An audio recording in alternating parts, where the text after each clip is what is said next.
I didn't use social media before, I think it was 2017 or 2018. I didn't use it at all, and I felt good about it. I have a lot of followers, and it's fine. It's okay. It's like, I had a point where I was like, I don't even know these 10,000 people. Like, why do I have it? I went to a manicure, pedicure, and the lady there, she asked me, do you have Instagram? And everyone was asking for Instagram. And it felt like they tried to decide whether to talk to me or not. So they wanted to look at Instagram first and then kind of decide about my social value or something. Like LA, New York, Chicago, Dallas, the bigger cities. LA is horrible. People won't even like look at you if you don't have 250,000 followers. I have one picture with a Ferrari, and like the reactions, comments wise and likewise, they are like triple the normal rate, easily, if not quadruple or so. It's just how people respond. But however, I think it's more important to think about what kind of image you want to project. I went to a random nightclub, not even one of the famous ones. I saw 5 Lamborghinis in front of it, like right in front of it. The funny thing is, that's what you would think, but they're probably leased, they're probably rented. They want to give that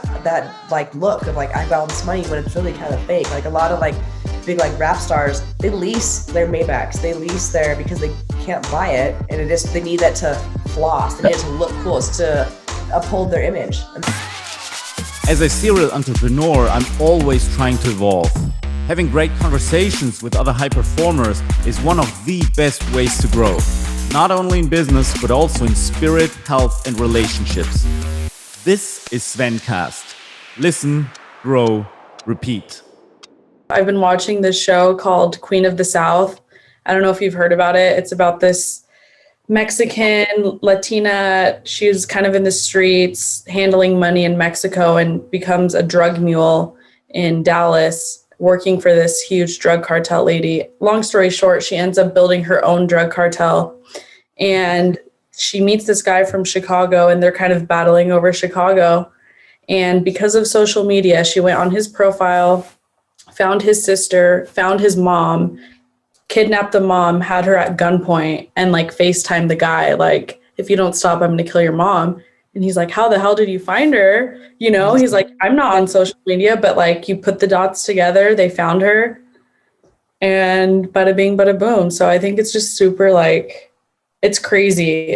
There's too much information out there that people can do bad things with. And it's just like, I don't know. I've had a stalker. Like, I'm scared. Really? Sometimes of posting. I think all girls too, I hate to admit it, because I think all girls, whenever we meet a guy or a new friend, what's the first thing we do? We go on social, we like, let me go see him on Facebook. Like, we'll be talking about someone, and like, someone's already pulling up their page, like, oh, let me see. Oh, do you know? Like, so it's just, we have so much access it's almost a bad thing. Like we say, like, it's great because you get to see into people's lives, but it's bad too, because you get to see into people's lives. If you're not careful and it falls into the wrong hands, like Iman mentioned, or even like you've said, like, that could be really dangerous for everybody, you know? Wow. So, and then I deleted, I have a lot of followers for a lot of reasons, and it's great. It's fine. It's okay. It's like, I had a point where I was like, I don't even know these 10,000 people.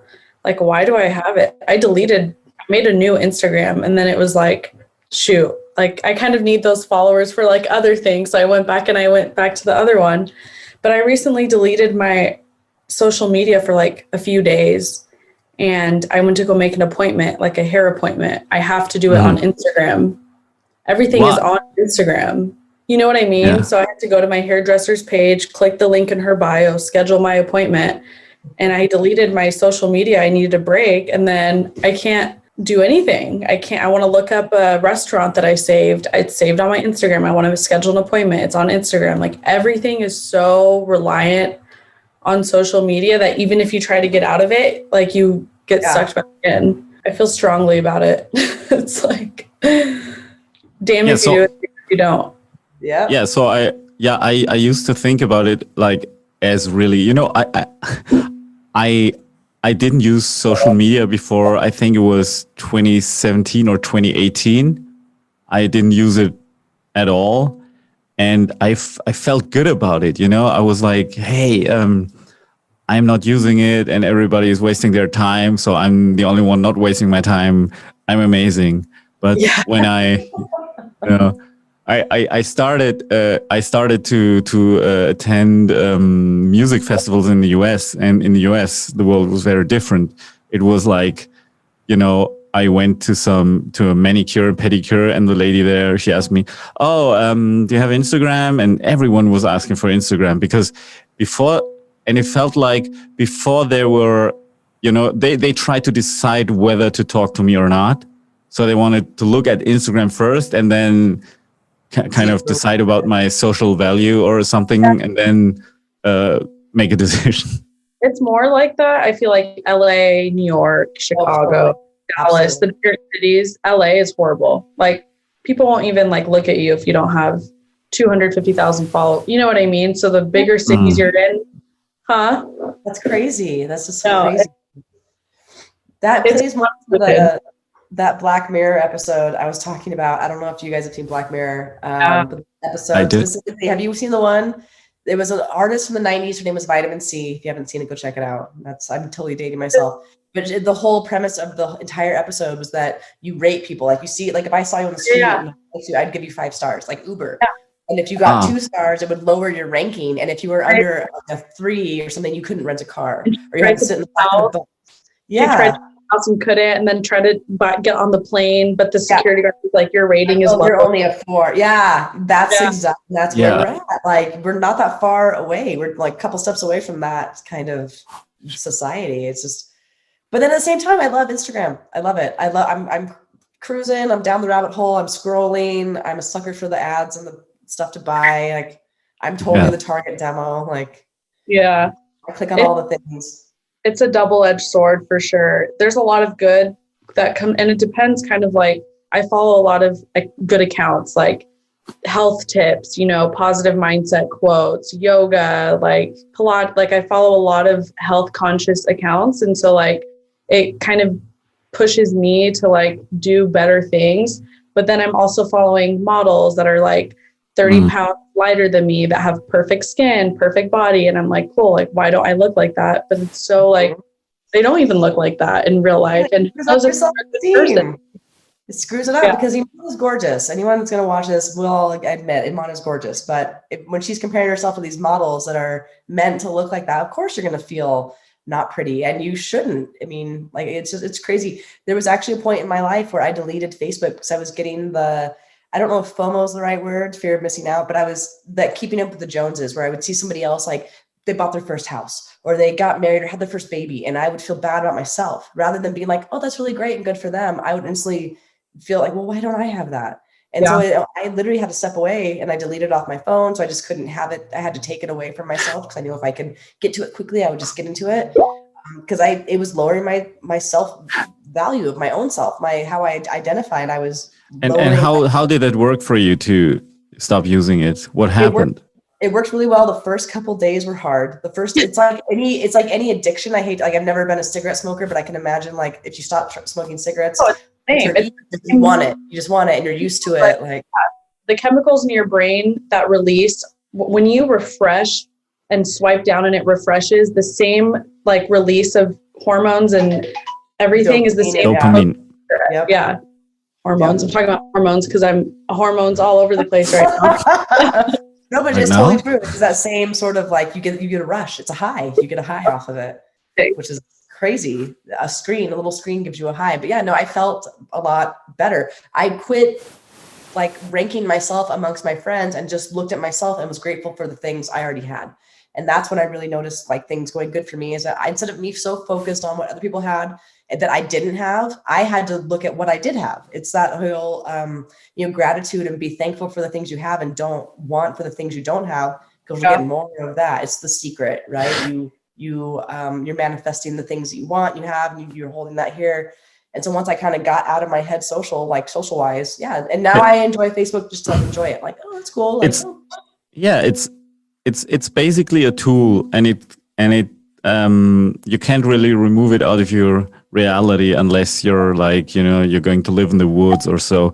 Yeah. It's a tool, and it just like alcohol, it can make you addicted. But I think what I hate about it is that it's so addictive that you automatically start looking at it and all day long, and first thing in the morning and stuff like that.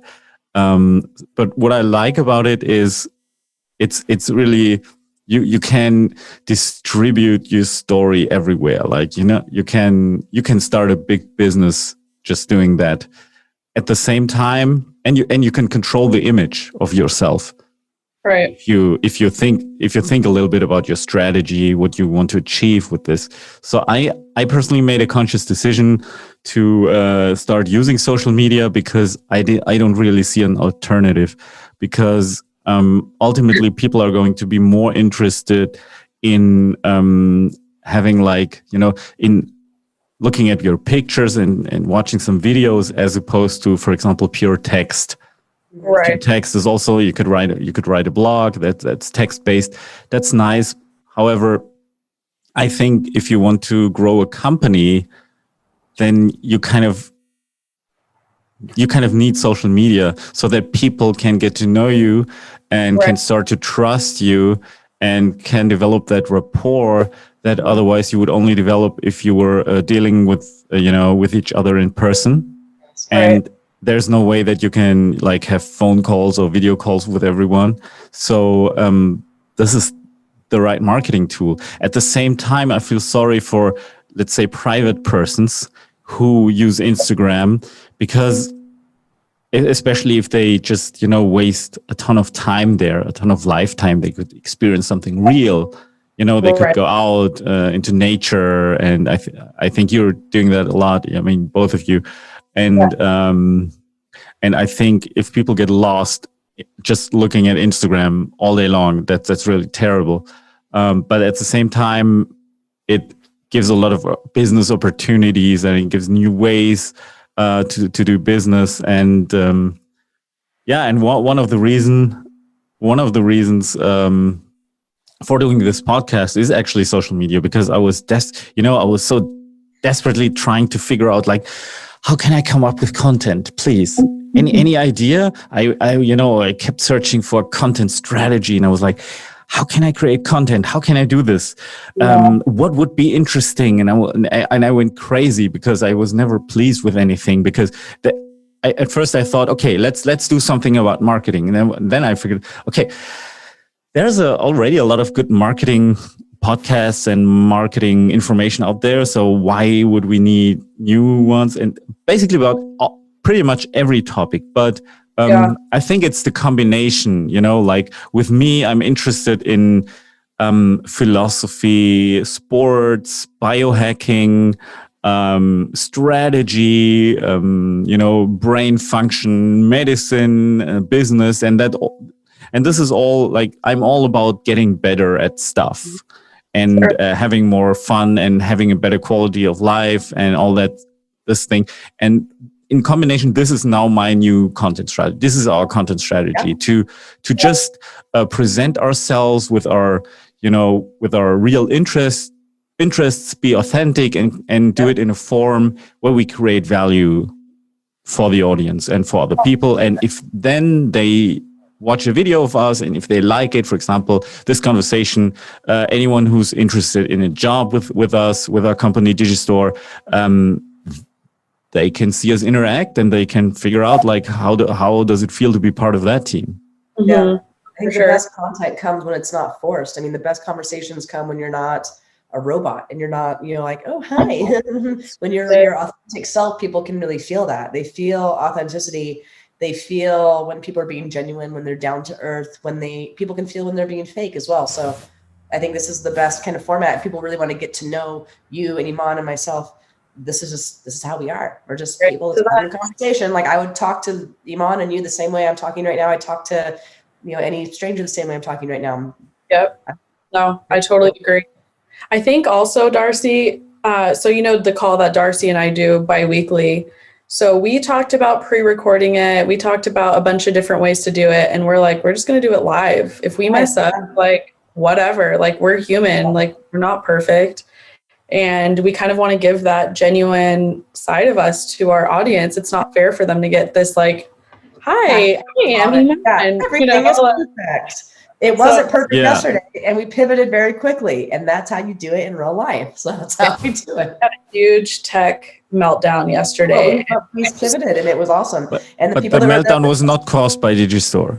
Just No. saying. No. Just saying. It's important for the audience. No, it was a third-party tool that we use for our webinar. It was completely, it was not Great. Digistore related. Digistore is We're not, solid. no, It's very solid. It's very reliable. very solid. It's very advanced. Yeah, it has bugs, but it's It's solid. It's very and nice. No downtime like what we experienced yesterday with this other outside. Or before I experienced. yeah. Yeah. Cool.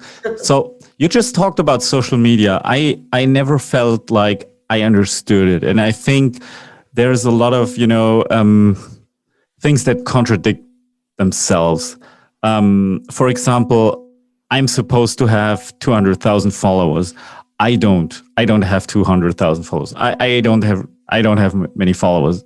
I have like something, I think 15,000 or so. So really a little following, especially regarding the fact that I built this big company and it's international. However, my following is small and it's just the way it is. And I'm not, and I don't really know how to grow that, like without being on it 24/7. Do you have any thoughts about that? Like, how could I improve here? I think the best way is just collaborations with other big companies or people, just collaborating with people, kind of like what we're doing. Like, let's say after this, I post it on my story and you might get 50 followers, or Darcy posts it, you might get 5. If you do something with someone that has 500,000 followers, and it's like, they see how cool you are and they want to learn more about you, they're going to go check you out naturally and follow you. Like it has to be organic. The only way you're going to get, you can buy followers. You can buy 100,000 followers for like $50, but they're bots. And that's at the end of the day, you're not going to get genuine interactions with that. And that's what you want. So you can have 1 million followers and like only know 20 of them. It doesn't make sense. I think the best way is doing a lot of collaborations with like-minded people, companies. I think what you're doing now is great. I I follow you. I see you in the Rolls Royce with the top vendors and stuff. Like, people love that. And then I'm sure they repost it and people see, and you just got to keep doing it. And it takes time. Yeah. You don't do it overnight. It's like trying to get famous overnight. It doesn't happen like that. It takes time. Yeah, the Rolls Royce thing is like, here where I'm from Germany.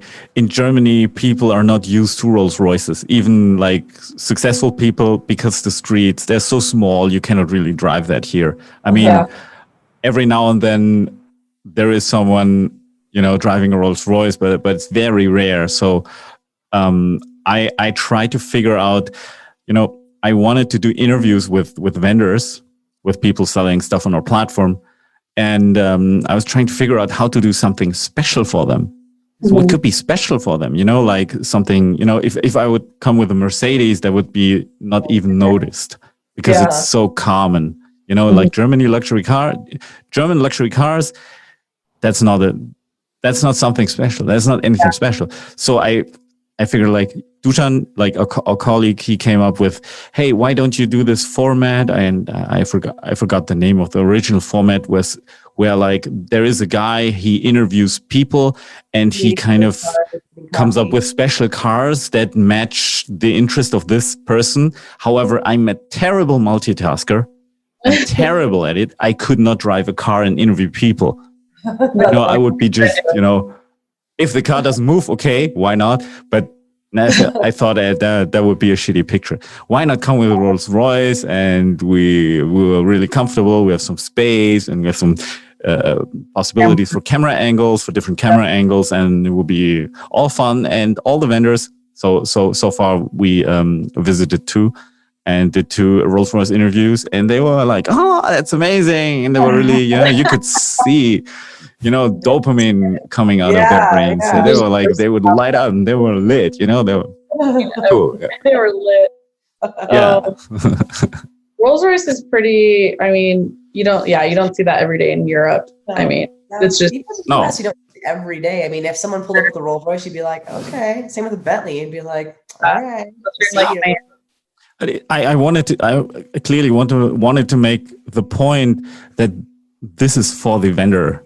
Yeah. This is for honoring the guest, the guy I'm interviewing, I'm having the conversation with. This is not me bragging. So because in the whole storyline for a business, it's very important that the client, the customer is the hero and not the not the company. So too many companies are trying to make themselves look too cool and too good, and they're all about themselves. And I think we're more successful if we put our client first in that whole storyline of. And you can tell, I mean, I've seen some of those shots and you can tell it's very like, it's all about the client. Like, we appreciate you. This is for you. Like, whatever, I suck. This is all about you. Like, you can tell. It's good. It's cool. And people, like I said, people can pick up on that. People know. People have intuition and they can tell. But I think once you're like, I mean, if you had your face on the Rolls Royce and like Sven car, I'm judging you. I mean, I can totally understand each and everyone who likes, who does that. And I see like that if you're posting cars like that, you'll get a lot more reactions. I like a lot more. I like I tested it, I have one picture with a Ferrari and like the reactions comments wise and likewise, they're like triple the normal rate easily, if not quadruple or so. It's just how people respond. But however, I think it's more important to think about what kind of image you want to project, and you can't do that all the time. I mean, for me, I'm European, so in Europe it's not the most common thing to do. Yeah. Whereas every time I go to Miami, I see it like all over the place, and everyone. I felt almost stupid. Like, oh, there's just Lamborghini. It's like a Toyota Corolla in Miami. There's everywhere. Yeah, everywhere. Like you go to a club. I went to some random nightclub, not even one of the famous ones, not Story or Live or.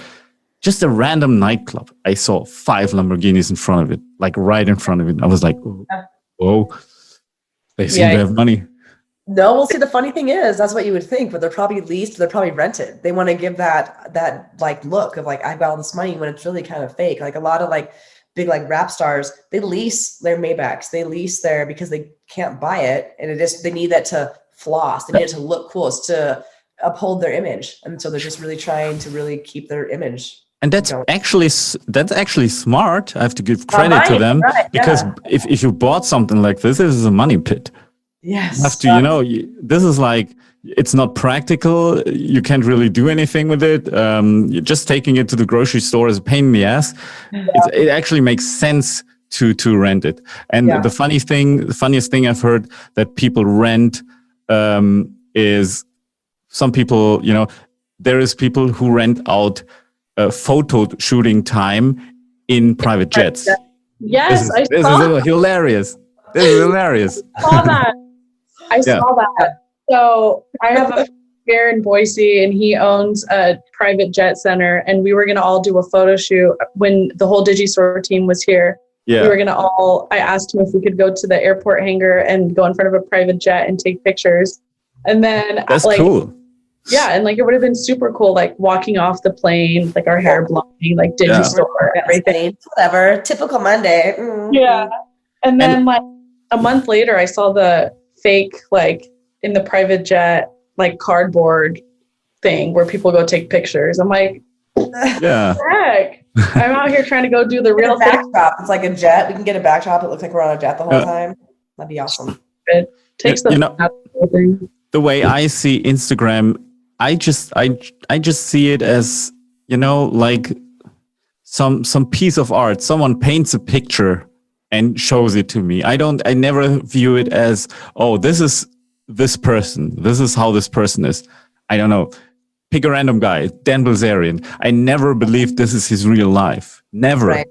Yeah. For me, it was like, okay, he paints this picture of a guy being constantly surrounded with 20 women or so in bikinis, and that's normal, and it's fun for him.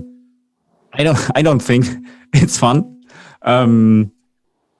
it would distract me too much. So I couldn't be a CEO and work properly. That wouldn't. And he has a public company to run. At least he's supposed to. At least. So I think, okay, this is a picture he paints, and this is like this. And he was also talking about women, and he said, literally every woman that's also on Instagram that he meets in real life looks very different from her pictures. If you compare it with the pictures. So it's just like this little fantasy world, but it's a world where you can advertise. And other than these corporations that you can do, like these collaborations, what else can you do to grow your following other than, buying followers? Hang out with 20 naked women and post it on Instagram. Come the next day, Kazarian. But this is already taken. Yeah. What else can I do? I think location too. And the European market is so different than the US. Like European social media I think is different than the US. Like if you want to make it big here, like you move to LA or you move to Miami or you move to Chicago or Dallas. But like me in Boise right now, like I'm in Idaho. I'm in the middle of the US where there's potatoes. Like that's about it. What does location have to do with it? Because you're surrounded by similar people. I think it's your sphere of influence too. Like whoever that kind of like whoever you can get out to. That's people are driving pickup trucks here. If I go to LA, people are driving Ferraris, and you know what I mean. So if you're around, you become who you're around. That image. I'm hanging around people that have 500,000, 1 million followers. Everyone around me has that. You're gonna pick up on what they're doing. You're gonna be with them, and it just kind of happens. But strategy-wise. I know a girl, she's from Germany, and she has about 800,000 or 1 million followers. And she gained them pretty genuinely. And she was one of the first people starting to use Instagram. And she has a big following. I think if you come in late, like now, it's very hard to do that. And again, my following is a lot smaller. And, and I could go to any location, I could create any type of image. What else could I do to, other than location to grow it, in your opinion? If I knew, I would have done it by now. If I knew the secret to doing that, I would have done it. I think, so let's say I made Instagram in 2011, 2012. And back then, before I was on Instagram, I was only watching YouTube. Like YouTube, like there was no tomorrow. Makeup tutorials, workout videos, everything. All those girls, and I know one of them, started with like 500 followers, like nothing. Yeah. But she started growing on YouTube and then like had brands sending her stuff. And like she was posting it and she kept getting free stuff and just posting it. Then Instagram came. Everyone she had from YouTube, she had about like 20,000 followers on YouTube, jumped with her to Instagram, and I swear it like just took off. And it was in the beginning of it. And I don't know if it's easy to do that now, but everyone that's big now was in the beginning. Yeah, they started big. They started on other platforms. I don't know how you're going to make it. It'd be hard. If you started up an Instagram account today and tried to like get to that level of followers, like that is hard. You probably would have to buy bots or traffic because it's not, you don't have that kind of organic, like my mom was saying, that organic reach and people that like, that want to connect with you. I think authenticity is a big one too. I think like what she was saying, that people can smell a fake, people can see like, and people like authenticity. And so I think, be your genuine self too. Keep doing more of what you currently do. You're your authentic self. When I've met you, I mean, not in person, but I've had the pleasure of talking to you outside of Instagram, which maybe not everyone does. Maybe they just see you on Instagram. And I can say that you are what I see on Instagram is what I feel like you are I don't feel like you're an imposter. I don't feel like you're fake. I don't feel like you are that person that it's like, oh, here's my Lamborghini, like maybe, but like, it's more so just like you're here, like you said, you're into biohacking and brain function and you just want to learn and you get that vibe. I do, at least from your social. So I think continue just to do that, to do what you do. When you're a girl, your stories all the time, she'll get you some. I think it's too, like a lot of girls are like posting in bikinis and like, we talked, for sure. Like, It's hard I for could men. do that, and I don't want to. I have integrity. Like, I don't want my body all over the internet like that. Like, Yeah. I had a period in college where I did it, like a year. I was like, right? yeah, I was like in my bikini. I was in Cabo, Cancun, like spring break, and just like I was young, I was stupid. But guess what? This huge college page posted me. I got like 3,000 followers right away. Another one posted me. Another one posted me, and it just like people like. Sorry, but people are about that. They want to see naked, hot girls.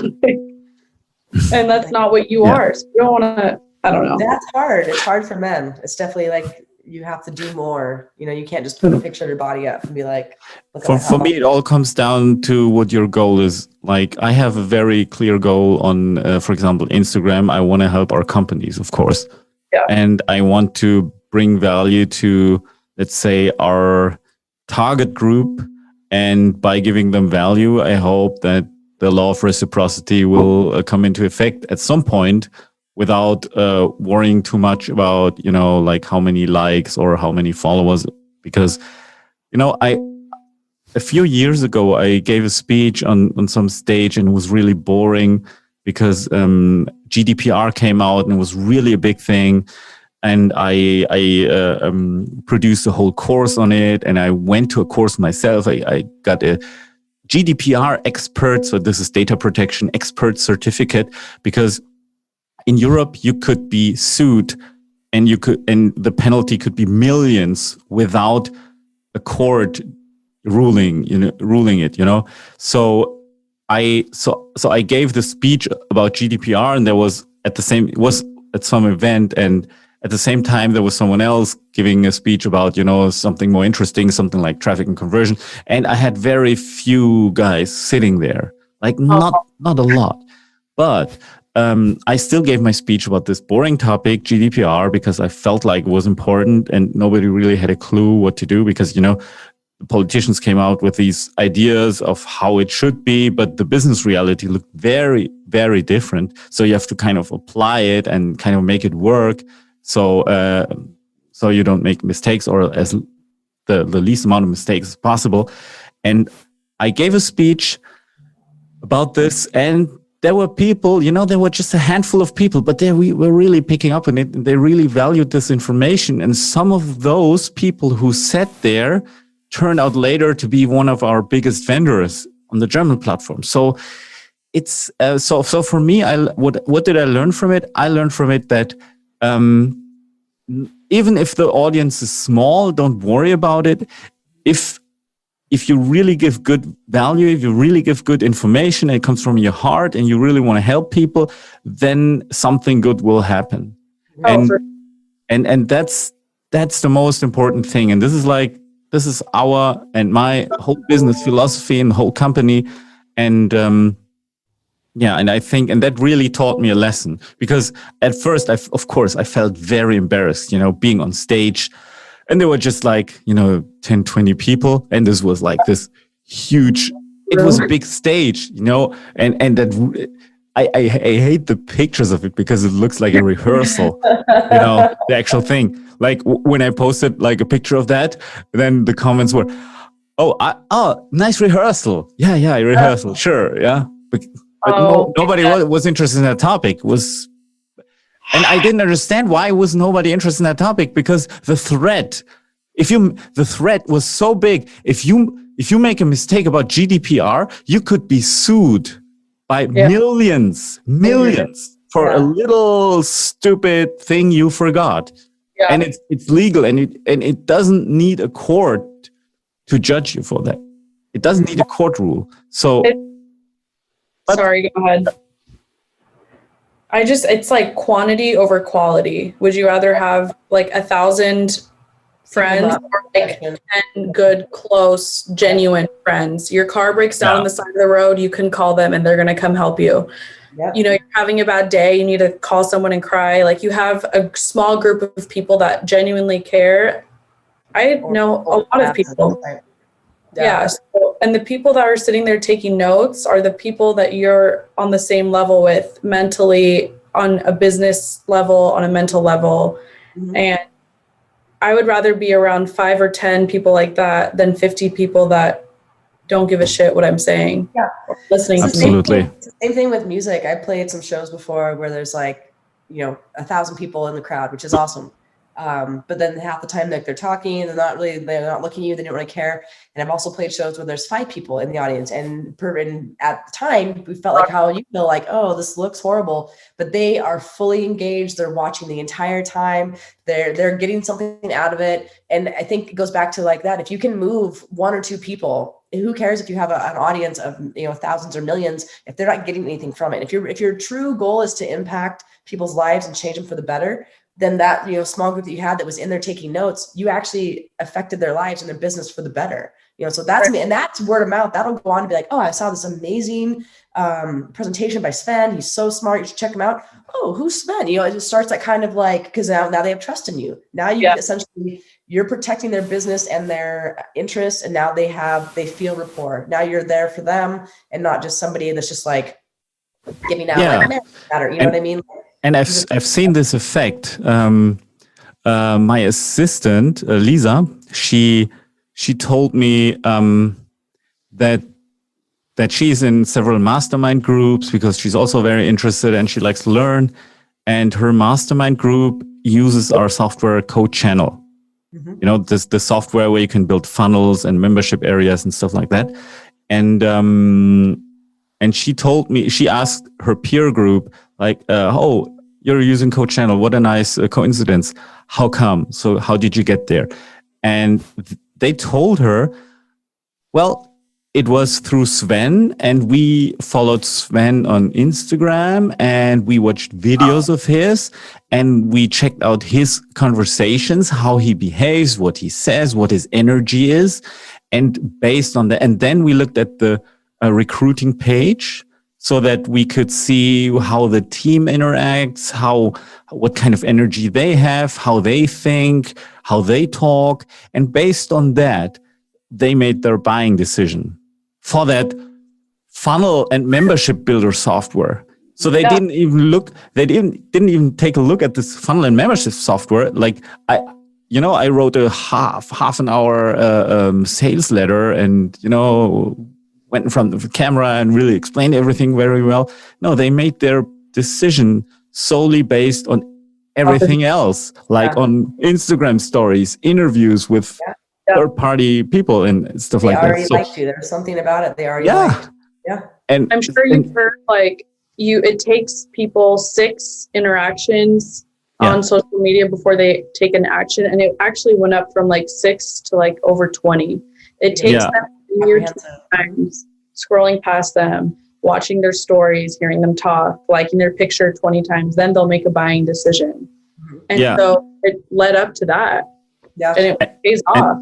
And this is why, in my opinion, being an entrepreneur, you need to be on all those social media platforms and you need to put content out there. You cannot, and you have to do it yourself. I mean, you can have a team support you and stuff, but you need to put yourself out there so that people can feel you and can make a qualified buying decision. Yeah. So this is actually brings me to a good point. On the side, there's a real estate agent that is here in Boise, and she reached out to me and was like, I like the way you do social media. Can you run my account? I'm like, yeah, sure. It's fine. I'll take a look. And it's hard because I can make cool, pretty posts and this house is for sale and put pictures, but I have no content of her as a realtor. Yeah. So no one cares. No one gives a shit about this pretty picture of a house. There's so many accounts that show that. So I'm literally I need you to pick up your phone and show the house, show you in the house. Yeah.